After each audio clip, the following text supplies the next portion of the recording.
안녕하세요, 여러분. 나가야 레츠토크입니다. 오늘은 최근 빠르게 우리 일상으로 스며들고 있는 스테이블 코인의 움직임에 대해 이야기해보려 합니다. 암호화폐라고 하면 여전히 투기적 자산이나 기술적인 개념으로만 받아들여지던 시절이 있었습니다. 하지만 지금은 다릅니다. 암호화폐 중에서도 가격이 안정적으로 유지되는 스테이블 코인이 실생활 속 결제 수단으로 활용되며 변화가 시작되고 있습니다. 오늘 방송에서는 그 배경과 흐름, 그리고 나가야 프로젝트가 이 변화 속에서 어떤 역할을 할 수 있을지 함께 살펴보겠습니다.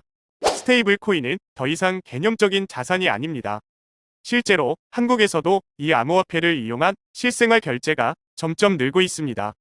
예를 들어 한 개인 사업자는 테더라는 스테이블 코인을 바이낸스 지갑에서 리다페이 카드로 옮겨와 쿠팡 같은 온라인 쇼핑몰에서 결제하는 데 사용했습니다.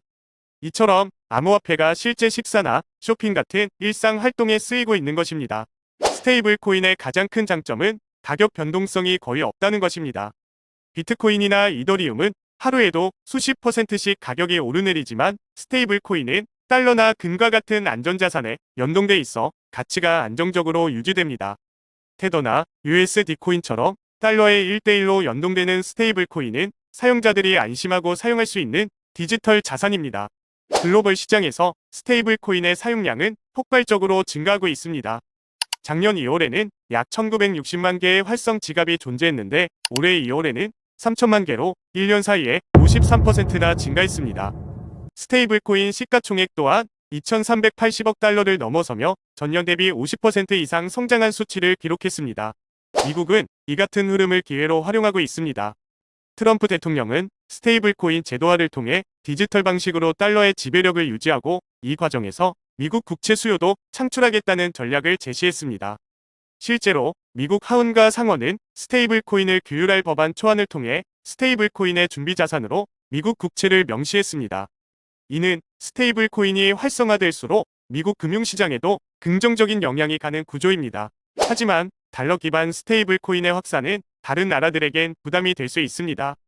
환율 상승이나 외국인 자금 유출 등의 문제가 발생할 수 있기 때문입니다. 그래서 여러 국가는 자국 통화 기반의 스테이블 코인 개발에 힘을 쏟고 있습니다. 이는 통화 주권을 지키기 위한 필연적인 대응입니다. 이 모든 흐름 속에서 나가야 프로젝트는 실물 자산 기반 디지털 자산의 방향성을 제시하고 있습니다. 일반적인 스테이블 코인은 달러 같은 법정화폐에 연동되지만 나가야는 천연자원 같은 실물 기반 가치를 디지털화해 공정하고 투명하게 공유하려는 목표를 지니고 있습니다. 이는 스테이블 코인의 실용성과 나가야의 철학이 만나는 지점이며 앞으로 디지털 자산 시장에서 중요한 역할을 할 수 있는 가능성을 보여줍니다. 오늘 나가야 레츠토크에서는 스테이블 코인의 실생활 활용부터 글로벌 확장, 그리고 각국의 대응과 나가야 프로젝트의 가능성까지 폭넓게 살펴봤습니다. 디지털 자산은 이제 단순한 투자 수단을 넘어 일상의 경제 구조를 바꾸고 있습니다. 그 중심에 실물 가치를 담보로 한 프로젝트들이 있습니다. 나가야는 그중 하나로서 앞으로 어떤 방식으로 우리 삶에 자리 잡아갈지 더욱 주목해볼 필요가 있습니다. 지금까지 시청해주신 여러분 감사합니다. 다음 에피소드에서 더 유익한 이야기로 찾아뵙겠습니다. 나가야 레츠토크였습니다.